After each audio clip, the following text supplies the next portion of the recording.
चलिए दोस्तों, स्वागत है आप सभी का एक बार फिर से अंकुरण परिवार में। आज हमारी जो क्लास है वो है हमारी 5वीं क्लास भारतीय संविधान की।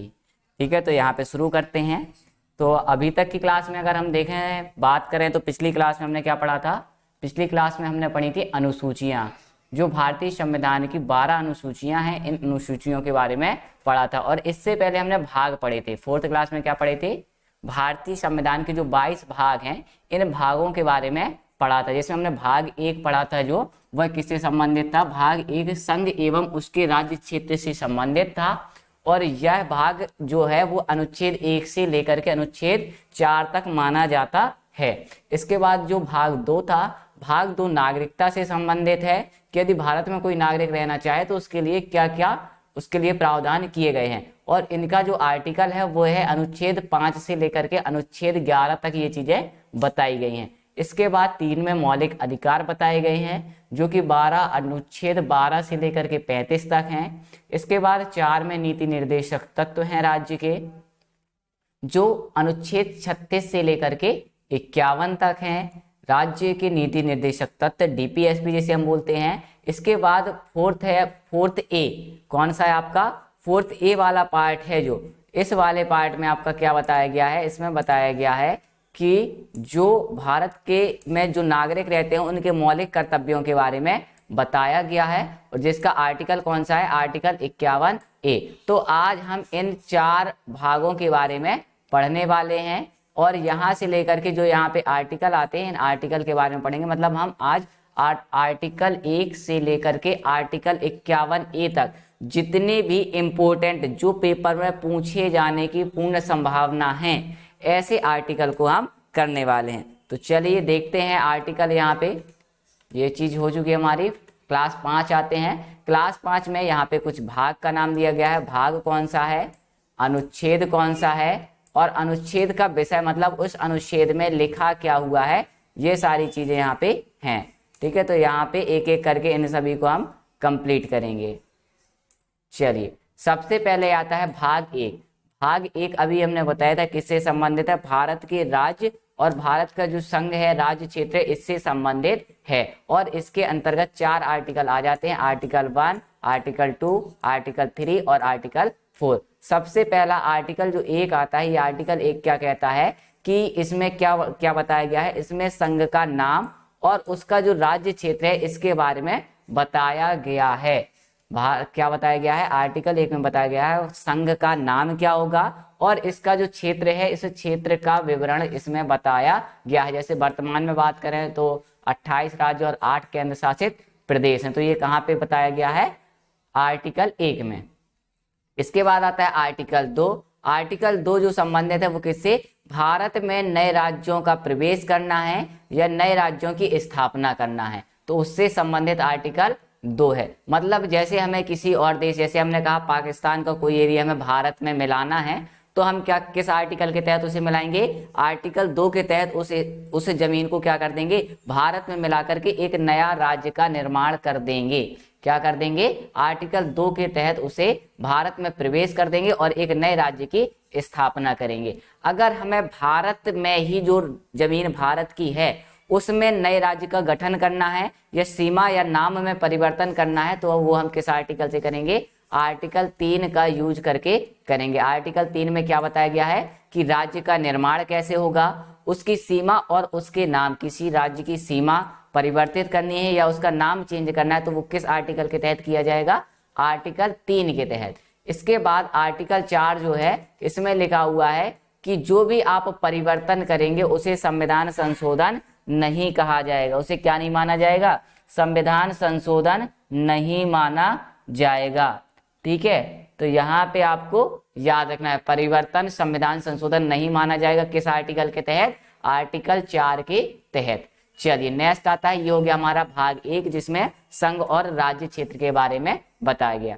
इसके बाद भाग 2 अभी हमने देखा, भाग 2 कहाँ से कहाँ तक हो जाता है, भाग 2 हो जाता है आपका आर्टिकल कहाँ से, 5 से लेकर के 11 तक। आर्टिकल 5 से लेकर के आर्टिकल 11 तक। लेकिन इसमें जो इम्पोर्टेंट आर्टिकल है आपको केवल वही आर्टिकल पढ़ने हैं। सबसे पहले आता है आर्टिकल 5। कौन सा आर्टिकल है, आर्टिकल 5 है। आर्टिकल 5 में क्या कहा गया है, संविधान के प्रारंभ में नागरिकता, क्योंकि भाग 2 किससे संबंधित है, हमारा नागरिकता से संबंधित है। और आर्टिकल 5 में ही बताया गया है कि किन लोगों को नागरिकता दी जाएगी। तो सबसे पहले तो वो है कि जब संविधान बना, तो संविधान बनने से लेकर के जब संविधान लागू हुआ, तो उस दिन जो लोग भारत में रह रहे थे उनको भारत की नागरिकता दी जाएगी। उनको क्या किया जाएगा, भारत में नागरिकता दी जाएगी। कौन से आर्टिकल के तहत, आर्टिकल 5 के तहत। जो भी भारत में रह रहे हैं उनको नागरिकता का प्रावधान किया गया है आर्टिकल 5 में। आर्टिकल 9 में किसको नागरिकता दी जाएगी, तो ऐसे नागरिक जो कि कहाँ पे, विदेश की नागरिकता लिए हैं, उनकी भारतीय नागरिकता को क्या कर दिया जाएगा, समाप्त कर दिया जाएगा। किन की नागरिकता को, अगर कोई भारतीय व्यक्ति है और वो किसी और देश की नागरिकता ले लेता है तो उसकी भारतीय नागरिकता क्या कर दी जाएगी, समाप्त कर दी जाएगी। किससे, आर्टिकल 9 से। किससे करी जाएगी, आर्टिकल 9 से। तो ये भी आपको याद रखना है। इसके बाद एक आर्टिकल 8 भी है। आर्टिकल आप चाहें तो याद रख सकते हैं, आर्टिकल याद रखना है। इसमें क्या याद रखेंगे आर्टिकल 8 में, कि इसमें ऐसा प्रावधान है कि जो लोग भारत से बाहर रह रहे हैं उनको भी नागरिकता दी जाएगी। मतलब जैसे कोई बाहर काम कर रहा है तो यदि वो उस देश की नागरिकता नहीं लेता है तो उसकी भारत की नागरिकता सिक्योर रहेगी हमेशा।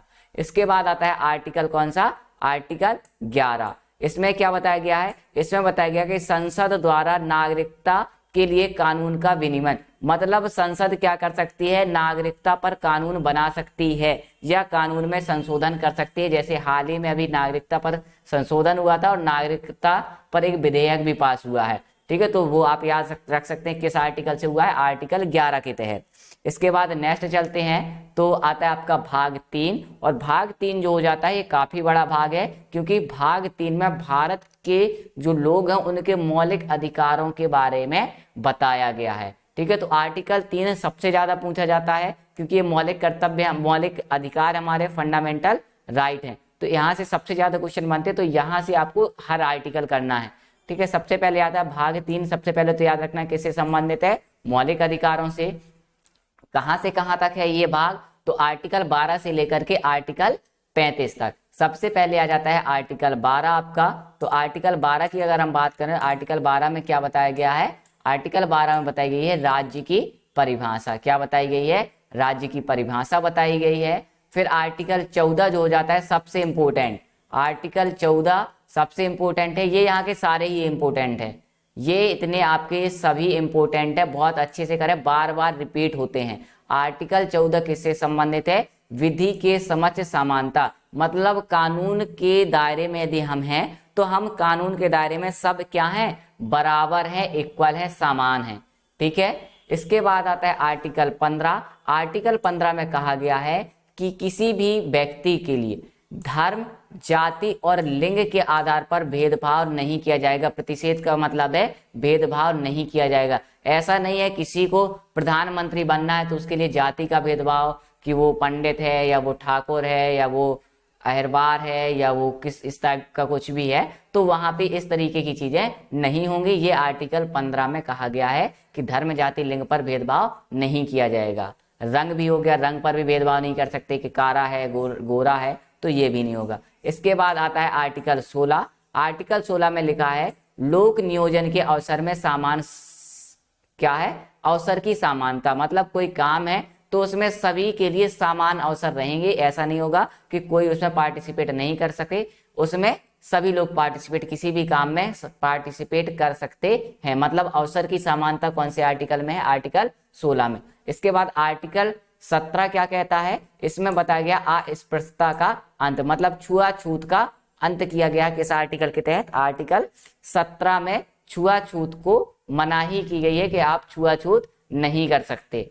ठीक है, इसके बाद आता है आर्टिकल 18। आर्टिकल 18 में उपाधियों का अंत है। क्या है, उपाधियों का अंत। जैसे पहले जमाने में कई सारी उपाधि चलती थी, जमींदार टाइप की हो गई, ठीक है, इस तरीके की साहूकार हो गई, ये उपाधियां चलती थी। तो इन उपाधियों का अंत कहां से किया जाता है, आर्टिकल 18 के तहत किया जाता है। इसके बाद आता है आर्टिकल 19(1)(a। इसमें क्या बताया गया है, इसमें बताई गई है वाक की स्वतंत्रता या कह सकते हैं प्रेस की स्वतंत्रता। वाक की स्वतंत्रता यदि पूछा जाए तो आप डायरेक्ट 19(1) लगाएंगे। क्या लगाएंगे 19(1). लेकिन अगर प्रेस की स्वतंत्रता पूछी जाए तो प्रेस की स्वतंत्रता के लिए आप क्या टिक करेंगे, आर्टिकल 19(1)(a। ठीक है, तो ये याद रखना है। आर्टिकल 12 राज्य की परिभाषा सबसे पहले, इसके बाद आर्टिकल 14 विधि के समक्ष समानता, आर्टिकल 15 धर्म जाति लिंग पर भेदभाव पर प्रतिषेध, आर्टिकल 16 में क्या हो जाएगा, लोक नियोजन की में अवसर की समानता, आर्टिकल 17 में क्या हो जाएगा, अस्पृश्यता का अंत, आर्टिकल 18 में उपाधियों का अंत, आर्टिकल 19(1) में हो जाएगा वाक्य की स्वतंत्रता या बोलने की स्वतंत्रता, और 19(1)(a) में हो जाएगा प्रेस की स्वतंत्रता। इसके बाद अभी भाग 3 खत्म नहीं हुआ है, भाग 3 के अभी 12 से लेकर के 35 तक जाएगा। 19 हो गया है, 19 के बाद है आपका 20, 19 के बाद क्या है 20। तो आर्टिकल जो 20 है वो किससे संबंधित है, तो याद रखना है अपराधियों के दोष सिद्धि के संबंध में संरक्षण। मतलब कोई यदि अपराधी है तो अपराधी अपना दोष सिद्धि करने के लिए उसको कुछ संरक्षण दिए गए हैं कि उसे गिरफ्तार नहीं किया जाएगा कुछ स्पेशल केसेस में, या उसको पूर्ण आजादी दी जाएगी को अपने आप को बेगुनाह साबित करे। ठीक है, तो वो आर्टिकल 20 में बताया गया है, अपराधियों के दोष सिद्धि के संबंध में संरक्षण। ये हमारे मौलिक अधिकार हैं, हमें ये मिलते ही मिलते हैं। अगर हमारे मौलिक अधिकारों का हनन हो रहा है तो हम क्या करेंगे, सीधे सुप्रीम कोर्ट जाएंगे और सुप्रीम कोर्ट क्या करेगी, जल्द ही उसका फैसला सुनाएगी। उस जो हमारे मौलिक अधिकार हैं जिनका हनन हो रहा है वो मौलिक अधिकार हमें वापस दिलवाएगी, और इसके लिए वो 5 रिट भी जारी करते, तो रिट भी हम आगे देखेंगे थोड़ा सा। इसके बाद आता है सबसे पहले क्या आपका आर्टिकल 21 है। आर्टिकल 21 में क्या बताया गया है, प्राण एवं दैहिक की स्वतंत्रता कहाँ पे बताई गई है, आर्टिकल 21 के अंदर। इसके बाद आर्टिकल 21(a), याद रखना जहां पर भी कैपिटल ए है, कैपिटल ए का मतलब है इसे बाद में ऐड किया गया है, इसे क्या किया गया है, मूल संविधान में ये चीज नहीं थी, इसको संविधान संशोधन करके जोड़ा गया है। मतलब आर्टिकल 21(a) पहले से नहीं था, इसे क्या किया गया है, 2002 का संविधान संशोधन है एजुकेशन से रिलेटेड, उस संविधान संशोधन द्वारा इस आर्टिकल को जोड़ा गया है, इसलिए यहाँ पे 21 कैपिटल ए लिखा हुआ है। ठीक है, ये किससे संबंधित है, ये है कि 6 से 14 वर्ष के बच्चों को शिक्षा का अधिकार। मतलब यदि कोई बच्चे की उम्र 6 से 14 वर्ष के बीच है तो शासन उसे शिक्षा का अधिकार और शासन उसे यह शिक्षा दिलवाएगी ही। ठीक है, तो शिक्षा का अधिकार कहाँ पे है, आर्टिकल 21 में। इसके बाद आर्टिकल 22 में क्या है, कुछ दशाओं में गिरफ्तारी में संरक्षण भी दिया जाएगा। कुछ ऐसी हो जाती हैं दशाएं जहां पे आपको गिरफ्तार नहीं किया जाएगा। इसके बाद आर्टिकल 23, यहाँ पर मानव के दुर्व्यापार और बाल श्रम पर क्या है, प्रतिषेध। मतलब आर्टिकल 13 में लिखा गया है कि कोई भी व्यक्ति मानव का क्या नहीं कर सकता, उसका व्यापार नहीं कर सकता कि उसे बेच दे या उससे कोई बाल श्रम करवाए। ठीक है, तो आर्टिकल 23 में ये चीजें लिखी हुई हैं कि आप ये चीज नहीं करवा सकते। प्रतिषेध का मतलब क्या है, ये चीज आप नहीं करवा सकते। अब बाल श्रम का मतलब ये नहीं होता कि कोई भी बालक है यदि 6 वर्ष से कम है तो वो काम नहीं कर सकता, वो काम कर सकता है, लेकिन वह कोई खतरनाक काम नहीं कर सकता, ऐसा काम जिसमें जान का जोखिम हो। ठीक है, बाकी सिंपल काम यदि किसी शॉप पे काम है, चाय का ठेला है, तो ये ऐसा काम नहीं है जो वो नहीं कर सकता, तो ये काम वो कर सकता है। इसके बाद है आर्टिकल 24। आर्टिकल 24 में क्या बताया गया है, 14 वर्ष से कम आयु के बच्चों की नियोजन का प्रतिषेध। ठीक है, ये लिखा हुआ है आर्टिकल 24 में, जो चीज अभी हमने आपको बताई आर्टिकल 24 में, कि यदि कोई व्यक्ति बच्चा है 14 वर्ष से उसकी आयु कम है तो उससे कोई भी खतरनाक काम नहीं करवाए जाएंगे, उस पर सीधी प्रतिषेध लगाया गया है, उस पर रोक लगाई गई है आर्टिकल 24 में।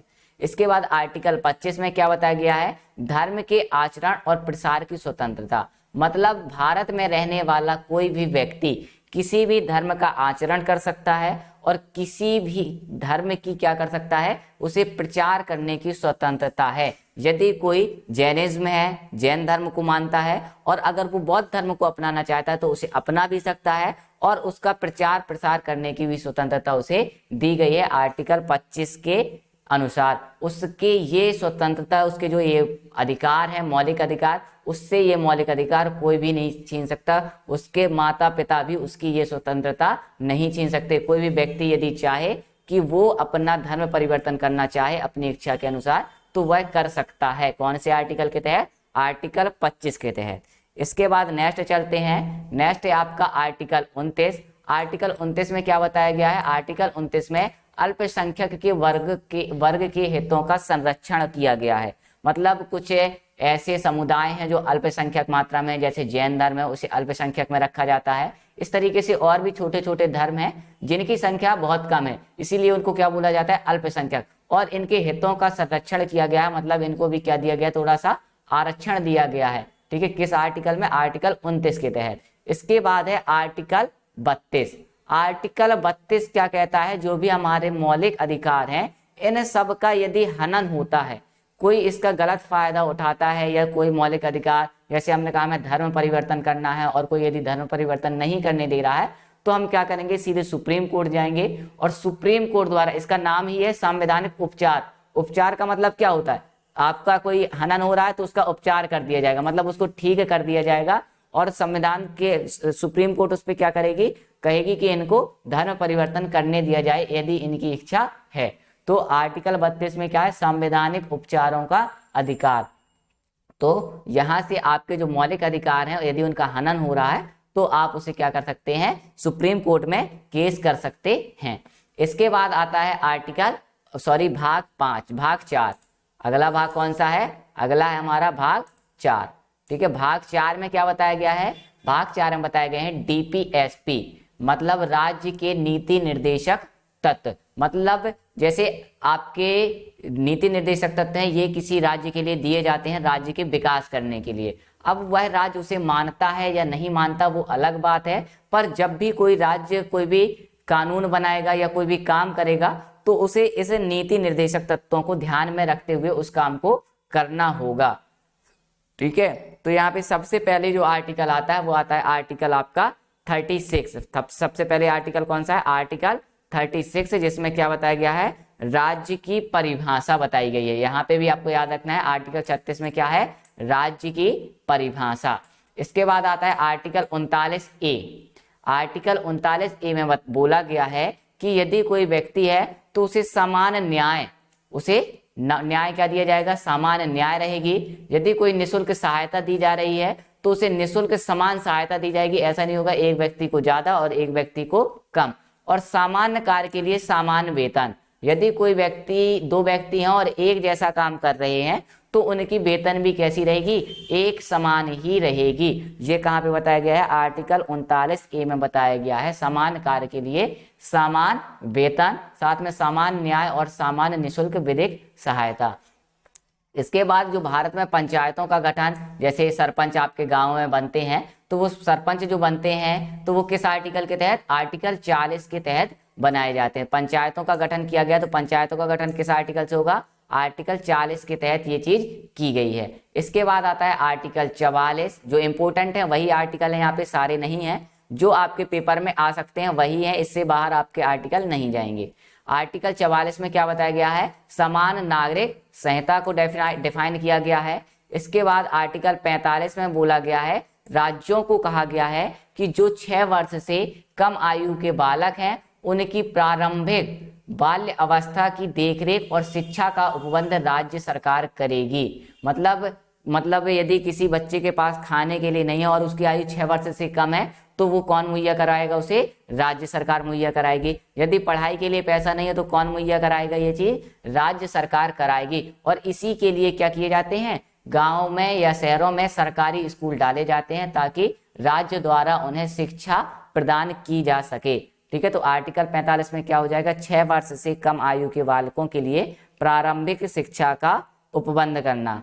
ठीक है, इसके बाद आता है आर्टिकल 48। आर्टिकल 48 में बताया गया है पर्यावरण, वन और वन जीवों की हमें क्या करनी चाहिए? रक्षा करनी चाहिए। किसके लिए बोला गया? ये राज्य के लिए बोला गया कि राज्य जो है वो पर्यावरण की रक्षा करेगा, वनों की भी रक्षा करेगा, और जो हमारे वन्य जीव हैं, वन में रहने वाले जो प्राणी हैं, उन सब की कौन रक्षा करेगा? वो कौन करेगा? राज्य करेगा। ठीक है, इसके बाद आर्टिकल 39 में क्या बताया गया है? आर्टिकल 39 में कहा गया है जो भी राष्ट्रीय स्मारक एवं वस्तुओं का संरक्षण। राष्ट्रीय महत्व की कुछ स्मारकें होती हैं जिसको, जैसे कुछ भी हो गए, जैसे अपने आसपास में यदि देखें तो खजरा हो गया, मांडो हो गया, रायसेन में सांची का स्तूप हो गया, इस टाइप की जो चीजें होती हैं जो भी राष्ट्रीय स्मारक हैं, इनका, और कुछ बिल्डिंग वगैरह है यदि कोई बहुत पुरानी है तो उन सब का संरक्षण भी राज्य को करना पड़ेगा, ये आर्टिकल 49 में कहा गया है। इसके बाद आर्टिकल 50 है। आर्टिकल 50 में क्या किया गया है, इस आर्टिकल के तहत बहुत इंपॉर्टेंट आर्टिकल है आर्टिकल 50, बार बार पूछा जाता है। आर्टिकल 50 के तहत कार्यपालिका एवं न्यायपालिका को अलग किया गया है। कार्यपालिका और न्यायपालिका को क्या किया गया है, अलग किया गया है। अगर आर्टिकल 50 नहीं होता तो भारत में बहुत सारी समस्याएं होती। मतलब कोई कार्यपालिका का काम होता है कानून को बनाना, और न्यायपालिका का काम होता है कानून की सही तरीके से जांच करना कि वह कानून जो है वह संविधान के अकॉर्डिंग बना है या नहीं बना है। अगर ये दोनों पृथककृत नहीं होते, मतलब अलग अलग नहीं होते, एक साथ होते, तो कानून बनाने में दिक्कत जाती। इसलिए इनको आर्टिकल 50 के तहत क्या किया गया है, अलग अलग रखा गया है कि कार्यपालिका कानून बनाएगी और न्यायपालिका फिर उस कानून की जांच करेगी कि वह संविधान के हिसाब से सही है या गलत है। ठीक है, यदि गलत है तो उसे नकार देगी और उसे रद्द कर दिया जाएगा। ठीक है, इसके बाद आता है आर्टिकल 51। आर्टिकल 51, आर्टिकल 51 में राज्य और क्या है, अंतरराष्ट्रीय शांति और सुरक्षा के लिए बोला गया है। मतलब कोई भी राज्य है तो वह अंतरराष्ट्रीय शांति और सुरक्षा में देश की मदद करेगा। यदि कोई भी शांति समझौता होना है तो वहां पे भारत के जो राज्य हैं वो सभी पार्टिसिपेट करेंगे और सभी उस पर काम करेंगे। ठीक है, और सुरक्षा पे भी सभी लोग ध्यान देंगे। इसके बाद आर्टिकल 51A आता है। आर्टिकल 51A में क्या किए गए हैं, मूल कर्तव्य बताए गए हैं। अब यहाँ पे भी देखना कैपिटल ए लिखा है। कैपिटल ए का मतलब क्या है, ये आर्टिकल पहले नहीं था। इसे 42वें संविधान संशोधन द्वारा, कौन से संविधान संशोधन द्वारा, 42वें कॉन्स्टिट्यूशन अमेंडमेंट द्वारा इसे क्या किया गया है, बाद में ऐड किया गया है। तो ये आपका कौन सा हो जाएगा, मूल कर्तव्य हो जाएगा। और वर्तमान में जो पहले मूल कर्तव्य जब 42वां संविधान संशोधन किया गया था तो इसमें मूल कर्तव्य जो जोड़े गए थे वो 10 जोड़े गए थे। कितने मूल कर्तव्य जोड़े गए थे, 10। इसके बाद जो एजुकेशन वाला भी हमने बताया, एक संविधान संशोधन 2002 में हुआ था। उस संविधान संशोधन के द्वारा क्या बोला गया था कि जो बच्चे के माता पिता हैं वो बच्चे को शिक्षा उपलब्ध करवाएंगे, उनको पढ़ाने में, उनका विकास करने में उनकी मदद करेंगे। तो ये एक कर्तव्य जोड़ा गया था। तो इस तरीके से अब टोटल कितने हो गए हैं, वर्तमान में 11 मौलिक कर्तव्य हैं। तो ये थे आपके भाग 4 तक के जो भी इंपॉर्टेंट आर्टिकल थे। तो आपको केवल इतने ही आर्टिकल पढ़ने, इसके अलावा कोई आर्टिकल नहीं पढ़ना है। इसके बाद कल हम क्या करेंगे, 5 के से जो भी आर्टिकल बचे हैं पूरे आर्टिकल खत्म करेंगे। इसके बाद जाएंगे और फिर हमारे जो राष्ट्रपति से संबंधित प्रावधान है उनको अलग अलग पढ़ेंगे। राष्ट्रपति, उपराष्ट्रपति, प्रधानमंत्री, संसद क्या है, लोकसभा, राज्यसभा, इस तरीके से अपनी चीजें करेंगे। ठीक है, तो यहाँ तक आपको ये कंप्लीट कर लेना है। और इसकी पीडीएफ चाहे तो पीडीएफ आप लोगों को मिल जाएगी। टेलीग्राम ग्रुप को ज्वाइन कर लेना है। इसी वीडियो के डिस्क्रिप्शन में टेलीग्राम की लिंक पड़ी हुई है, वहां से आप चाहें तो आप टेलीग्राम ज्वाइन कर लेंगे, वहां पे आपको इसकी पीडीएफ मिल जाएगी। ठीक है, तो मिलते हैं फिर नेक्स्ट क्लास में। Thank you. Thank you for watching this video and subscribe our channel Ankuran Academy.